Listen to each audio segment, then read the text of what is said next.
भक्तों राधे राधे। भक्तों, आज मैं आपसे एक ऐसी बात साझा करने जा रहा हूं जो हर घर की माता बहनों के मन में कभी न कभी उठती ही है। रोज की पूजा में कौन सी आरती करनी चाहिए? क्योंकि हर इंसान चाहता है कि उसकी पूजा पूर्ण हो, भगवान उसकी भक्ति को स्वीकार करें, घर में सुख शांति बनी रहे और परिवार पर कोई संकट ना आए। भक्तों, पूजा केवल दिया जलाने का नाम नहीं है, न ही केवल घंटा बजाने का काम है। पूजा वह पवित्र क्षण है जब हम अपने मन को भगवान के चरणों में रखते हैं, अपनी सारी समस्याएं, सारी खुशियां, सारे प्रश्न उन्हें सौंपते हैं। पूजा वह सेतु है जो मनुष्य को भगवान से जोड़ता है।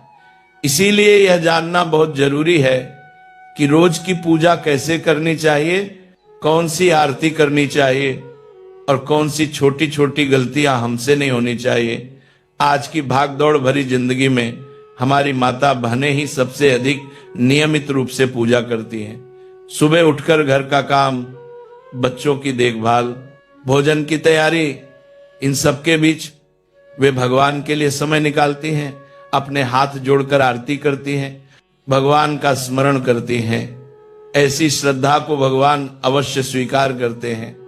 पर कई बार होता यह है कि ज्ञान की कमी के कारण पूजा में कुछ छोटी गलतियां हो जाती हैं जिसका हमें पता भी नहीं चलता।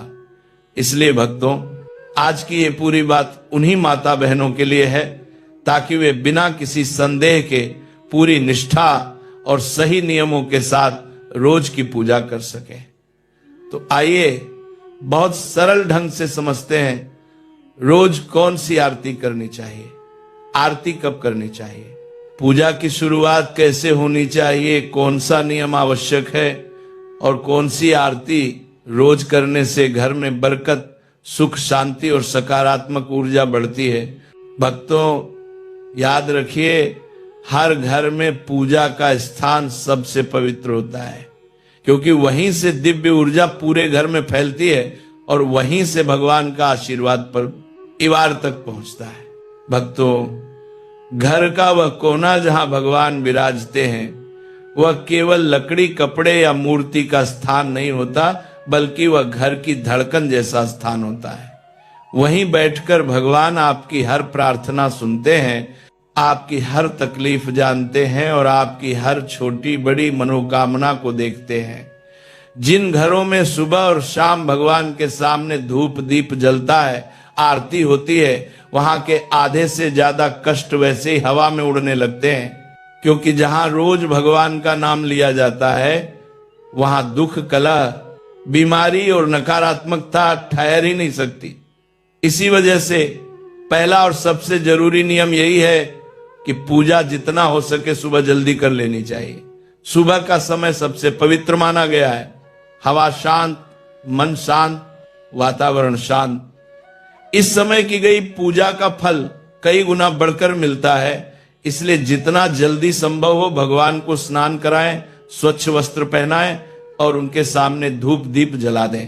अधिकतर घरों में माता बहनें ही रोज की पूजा की जिम्मेदारी उठाती हैं। सबसे पहले उठना, घर साफ करना, सबके खाने पीने का ध्यान रखना, इन सब कामों के बीच वे भगवान के सामने बैठकर प्रेम से आरती करती हैं। यह सेवा, यह श्रद्धा, यह भक्ति भगवान अवश्य स्वीकार करते हैं। लेकिन भक्तों, सिर्फ भक्ति काफी नहीं, पूजा का सही क्रम और सही आरती का ज्ञान होना भी जरूरी है ताकि पूजा पूर्ण मानी जाए। अब हम आगे समझेंगे कि प्रतिदिन कौन सी आरती करनी चाहिए और क्यों करनी चाहिए ताकि भगवान प्रसन्न हो और घर में सुख, समृद्धि, शांति और मंगल का वास हमेशा बना रहे। भक्तों, सबसे पहले ये बात दिल में उतार लो कि घर में पूजा पाठ कोई बोझ या सिर्फ नियम नहीं है। ये घर की आत्मा को जगाने जैसा कार्य है। ये घर में प्रकाश भर देता है, भगवान की ऊर्जा फैलाता है। कई घरों में माताएं बहनें श्रद्धा से पूजा करती हैं और कई घरों में पुरुष भी पूरी निष्ठा से आरती करते हैं। लेकिन सच यह है कि पूजा तभी फल देती है जब हम उसे समय पर, सच्चे मन से और शुद्ध तरीके से करें। सुबह की पूजा कोई भारी काम नहीं है। बस ये ध्यान रखना है कि सुबह 6 बजे से 8 बजे के बीच पूजा पूरी हो जानी चाहिए। इस समय की गई पूजा घर में बरकत बिठाती है, शांति टिकाती है और भगवान का आशीर्वाद तुरंत मिलता है। अब भक्तों, शाम की पूजा का महत्व तो और भी ज्यादा है। जब सूरज ढलने लगता है, घर में हल्का हल्का अंधेरा उतरने लगता है, उसी समय को प्रदोष काल कहा जाता है। शास्त्रों में स्पष्ट लिखा है कि अंधेरा होने से पहले दीपक जरूर जल जाना चाहिए। अगर अंधेरा फैल जाए और दीपक न जले तो नकारात्मक ऊर्जा घर में जगह बनाने लगती है। लेकिन जैसे ही प्रदोष काल में मंदिर और घर की चौखट पर दीपक जलता है, देवताओं का आशीर्वाद पूरे घर में फैल जाता है, कष्ट हल्के होने लगते हैं और मन में एक अनोखी शांति उतर आती है। भक्तों, पूजा का दूसरा बहुत महत्वपूर्ण नियम यह है कि पूजा हमेशा स्नान करके और साफ पवित्र वस्त्र पहनकर ही करनी चाहिए। कई बार लोग जल्दबाजी में बिना स्नान किए पूजा शुरू कर देते हैं या भगवान को स्पर्श कर लेते हैं, जबकि शास्त्रों ने इसे स्पष्ट रूप से मना किया है। भगवान को पिता समान माना जाता है और पिता के सामने भी हम गंदे कपड़ों में नहीं जाते, तो भगवान के सामने कैसे जाएं? भक्तों, भगवान को पिता समान, गुरु समान और अतिथि समान माना जाता है, इसलिए उनके सामने जाना हमेशा स्वच्छ, पवित्र और सम्मान के साथ होना चाहिए। यह केवल शरीर की सफाई नहीं बल्कि मन की सफाई भी होती है। अब आते हैं उस बड़े सवाल पर जिसे लगभग हर माता बहन पूछती है, रोज किन देवी देवताओं की पूजा करनी चाहिए? शास्त्रों में स्पष्ट रूप से पंचदेव की पूजा को सर्वोत्तम बताया गया है। पंचदेव में भगवान गणेश, सूर्यदेव, भगवान विष्णु, माता लक्ष्मी और भगवान शंकर आते हैं। जब इन पांचों देवताओं की प्रतिदिन पूजा होती है तो घर में सुख का दरवाजा खुलता है, समृद्धि आती है, धन बढ़ता है, बुद्धि तेज होती है, घर सुरक्षित रहता है और परिवार पर शांति की छाया बनी रहती है। कई माताएं यह भी पूछती हैं कि क्या सोमवार को शिव जी, मंगलवार को हनुमान जी, बुधवार को गणेश जी, ऐसे अलग अलग दिनों पर अलग देवताओं की पूजा करनी चाहिए? भक्तों, ये तरीका गलत नहीं है।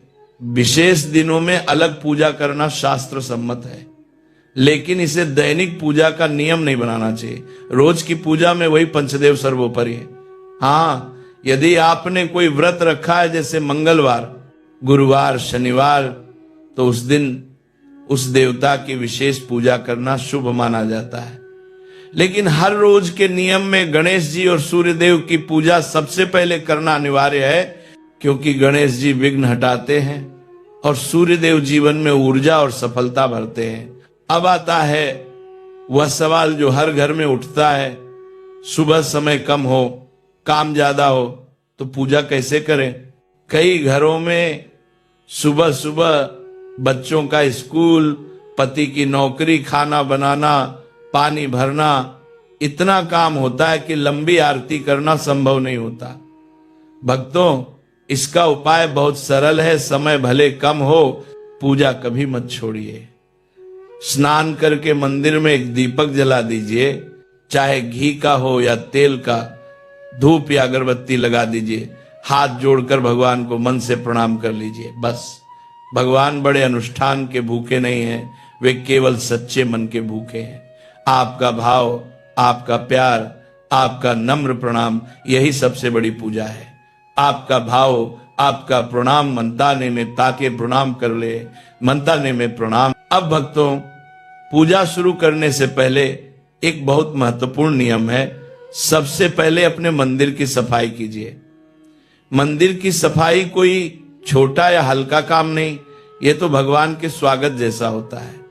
जैसे घर में कोई माननीय अतिथि आता है तो हम दरवाजा, बैठक, चारपाई सब साफ करते हैं, वैसे ही जब हम भगवान को याद करने बैठते हैं तो उनका स्थान साफ, पवित्र और सुगंधित होना चाहिए। इसलिए किसी साफ कपड़े से मंदिर की धूल हटा दीजिए, मूर्तियों को धीरे से पोंछ दीजिए। दीपक के आसपास की गंदगी हटाकर स्थान को चमका दीजिए। इससे घर में एक दिव्य शुद्धता फैलती है और पूजा का फल कई गुना बढ़ जाता है। भक्तों, जब आप सुबह मंदिर की धूल हटाकर उस स्थान को साफ करते हैं तो समझ लीजिए कि आप केवल सफाई नहीं कर रहे बल्कि उस जगह को पवित्र कर रहे हैं, ताकि जब आप भगवान के सामने बैठे तो वातावरण ऐसा लगे जैसे मंदिर की चौखट पर बैठ गए हो, शांत, शुद्ध, दिव्य। अगर आपके घर में लड्डू गोपाल जी विराजमान हैं तो उन्हें प्रेम से स्नान कराइए। ये स्नान केवल पानी का नहीं होता, ये भाव का स्नान होता है, जिसमें आप अपने मन का स्नेह, अपनापन और श्रद्धा उन पर उड़ेल देते हैं। यदि भगवान शिव का शिवलिंग रखा है तो उस पर शुद्ध जल चढ़ाना अत्यंत शुभ माना जाता है। इसी तरह अन्य देवी देवताओं पर भी प्रेम से थोड़ा जल छिड़ककर दिन की शुरुआत की जा सकती है। यह भगवान को जगाने जैसा है। एक छोटी सी विनती कि भगवान आज का दिन भी हमारी रक्षा कीजिए। भक्तों, पूजा में फूल अर्पित करना बहुत शुभ माना गया है। फूल भगवान की कृपा, पवित्रता और हमारे मन की सुंदरता का प्रतीक है। जितनी कोमलता फूलों में होती है उतनी ही कोमलता भगवान के सामने हमारे मन में होनी चाहिए। प्रतिदिन सुबह मंदिर में एक लोटा जल भरकर रखना भी शास्त्रोक्त माना गया है। कहा गया है कि मंदिर में रखा हुआ जल घर की नकारात्मक ऊर्जा को सोख लेता है और पूरे घर में शांति, सुकून और सकारात्मकता फैलाता है। यदि आपके घर में दक्षिणावर्ती शंख है तो उसमें भी प्रतिदिन जल अवश्य भरें। ऐसे शंख में भरा जल अत्यंत शुभ, ऊर्जा बढ़ाने वाला और घर के वातावरण को पवित्र करने वाला माना जाता है। अब भक्तों, भोग की बात करते हैं। प्रतिदिन भगवान को भोग लगाना जरूरी है, चाहे थोड़ा सा दूध हो, चीनी हो, मिश्री हो, गुड़ हो या घर में जो भी साधारण सामग्री उपलब्ध हो, भगवान को अर्पित जरूर करें। यह भोग केवल भोजन नहीं बल्कि हमारी कृतज्ञता का प्रतीक है। यह कहना कि हे भगवान, ये सब आपके कारण है। फिर आता है यह दिव्य क्षण आरती का जो दीपक आपने जलाया है उसे भगवान के सामने 5 या 7 बार घड़ी की दिशा में धीरे धीरे घुमाएं। उस समय अपने इष्ट देवता का नाम मन में लेते जाएं। चाहे तो कोई छोटी सी आरती मन ही मन गुनगुना सकते हैं। यह नियम विशेष रूप से उन भक्तों के लिए अत्यंत उपयोगी है जिन्हें सुबह लंबी आरती का समय नहीं मिलता। केवल दीपक घुमाने, नाम जपने और प्रणाम करने से भी भगवान अत्यंत प्रसन्न हो जाते हैं। क्योंकि भक्तों, भगवान पूजा के दिखावे से नहीं, भाव से खुश होते हैं। और अब ध्यान से सुनिए। जिन घरों में शालिग्राम जी, लड्डू गोपाल जी या भगवान विष्णु की मूर्ति स्थापित है, वहां एक बहुत खास नियम है। प्रतिदिन भगवान को तुलसी दल अवश्य अर्पित करना चाहिए। तुलसी केवल एक पत्ती नहीं, वह माता तुलसी का आशीर्वाद है और वह भगवान विष्णु को सबसे प्रिय है। जहां तुलसी चढ़ती है वहां घर में लक्ष्मी निवास करती है। भक्तों, तुलसी माता भगवान विष्णु की अत्यंत प्रिय हैं। शास्त्रों में साफ कहा गया है कि तुलसी के बिना भगवान विष्णु का भोग अधूरा माना जाता है। इसलिए प्रतिदिन भगवान को एक तुलसी दल अर्पित करें। इवन यदि वह एक छोटा सा पत्ता ही क्यों न हो, भगवान उसे भाव सहित स्वीकार करते हैं। अब आरती की बात करें तो यदि संभव हो तो रोज लौंग कपूर की आरती अवश्य करें। आप दीपक में रुई की बाती रखकर उस पर लौंग और कपूर डालकर जलाएं और पूरे घर में आरती करें। इससे वातावरण तुरंत शुद्ध हो जाता है। घर की भारीपन वाली नकारात्मक ऊर्जा पल भर में न खत्म होने लगती है और एक हल्कापन, एक सकारात्मकता पूरे घर में फैल जाती है, जैसे मंदिर की सुगंध आपके घर में उतर आई हो। जिन भक्तों के पास थोड़ा अधिक समय है और जो पूरी विधि से पूजा करना चाहते हैं, उनके लिए एक खास नियम है, दीपक कभी खाली नहीं रहने देना चाहिए। दीपक में आप हल्दी, अक्षत, चावल, तिल या किसी भी पुष्प की पंखुड़ी डाल सकते हैं। इससे दीपक पवित्र होता है, शक्तिशाली बनता है और उसकी लौ घर की बरकत को स्थिर करती है। ऐसा दीपक रात भर भगवान की कृपा को घर में टिकाए रखता है। अब भक्तों, आरती करने की सही और सरल विधि को समझिए, क्योंकि पूजा का असली फल तभी मिलता है जब हम उसे प्रेम, नियम और सही क्रम से करते हैं। जब भी आरती शुरू करें, सबसे पहले गणेश जी की आरती करें। गणेश जी विघ्नहर्ता है, बाधा हटाने वाले हैं और बिना उनके पूजन के कोई भी आरंभ पूरा नहीं माना जाता। इसके बाद आप जय जगदीश हरे या कोई भी सार्वभौमिक आरती कर सकते हैं जो सभी देवताओं के लिए मान्य है। लेकिन यदि आपके इष्ट देवता जैसे शिव जी, कृष्ण, दुर्गा माता या कोई अन्य देवी देवता होते हैं तो उनकी आरती अवश्य करें। इससे भक्त और भगवान का व्यक्तिगत संबंध मजबूत होता है और उनकी कृपा परिवार पर विशेष रूप से बरसती है। भक्तों, एक बहुत महत्वपूर्ण बात और दिल में बैठा लीजिए, पूजा का नियम ऐसा बनाइए जिसे आप रोज निभा सकें। ऐसा ना हो कि आप 1-2 दिन लंबी पूजा करें और फिर व्यस्तता के कारण कई दिन पूजा ही ना हो पाए। भगवान दिखावे से नहीं, नियम और भाव से प्रसन्न होते हैं। इसलिए रोजाना केवल 1 या 2 आरती का नियम रखिए, जिन्हें निभाना सरल हो, मन से हो और बिना किसी दबाव के हर दिन किया जा सके। अब भक्तों, कई बार ऐसा भी होता है कि सुबह बहुत जल्दी होती है, ऑफिस जाना होता है, बच्चों को तैयार करना होता है, समय हाथ से निकल जाता है और मन में खटका रह जाता है, या आज गणेश जी की पूरी आरती नहीं कर पाए। ऐसे समय में घबराए नहीं, चिंता न करें। भक्तों, कई बार सुबह जल्दी होती है, समय कम होता है और मन में चिंता रहती है कि आज पूरी आरती नहीं कर पाए। ऐसे समय में घबराए नहीं, आरती से पहले बस इतना बोल दीजिए, श्री गणेशाय नमः या ओम गण गणपते नमः। यह छोटा सा उच्चारण गणेश जी का ध्यान करा देता है और आपका पूजा कार्य पूर्ण माना जाता है। भगवान भाव के भूखे हैं, लंबी आरती के नहीं। अब भक्तों, कपूर की आरती का महत्व बहुत बड़ा है। कई भक्त रोज कपूर जलाते हैं, लेकिन उसे सही विधि से जलाने से उसका फल कई गुना बढ़ जाता है। कपूर आरती हमेशा इस प्रकार करें, 2 लौंग और 2 कपूर के टुकड़े दीपक में या थाली में रखकर जलाएं, फिर भगवान की आरती करें।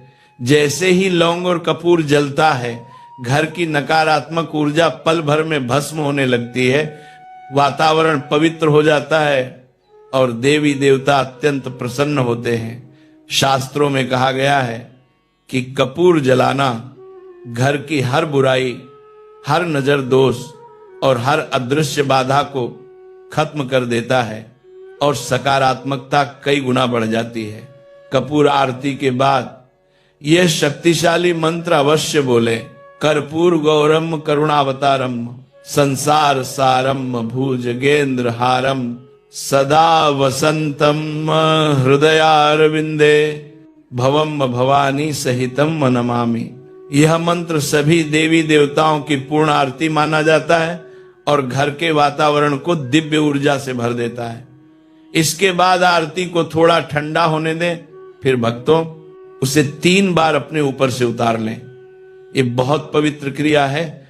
ऐसा करने से भगवान का आशीर्वाद सीधे आपकी आत्मा, मन, घर और परिवार में प्रवेश करता है। भक्तों, एक नियम हमेशा याद रखें, आरती कभी खड़े होकर नहीं की जाती।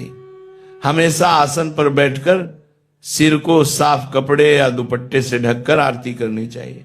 इससे पूजा की पवित्रता बढ़ती है और भगवान तक आपका भाव स्पष्ट पहुंचता है। भगवान को आरती देने के बाद उस लौंग कपूर की सुगंध पूरे घर में घुमाएं। इससे घर की बुरी नजर, रोग बाधा, ग्रह दोष और नकारात्मक ऊर्जा दूर होती है। यदि आप पूजा में मंत्र जाप या चालीसा पाठ करते हैं तो पहले मंत्र जाप करें और आरती हमेशा अंतिम चरण में करें, यही सही क्रम है। अब भक्तों, एक और सरल बात, हर पूजा में भगवान के सामने थोड़ा भोग और 1 लोटा जल अवश्य रखें। इससे पूजा पूर्ण मानी जाती है और घर में लक्ष्मी की कृपा स्थिर होती है। जो लोग दिन भर व्यस्त रहते हैं वे संक्षेप में भी पूजा कर सकते हैं। दीपक जलाएं, धूप लगाएं, 5 या 7 बार आरती घुमा दें और मन ही मन भगवान का नाम जप लें। यह भी उतना ही फलदायी है। और जिनके पास समय अधिक है वे पूरी विधि से विस्तृत पूजा कर सकते हैं। दोनों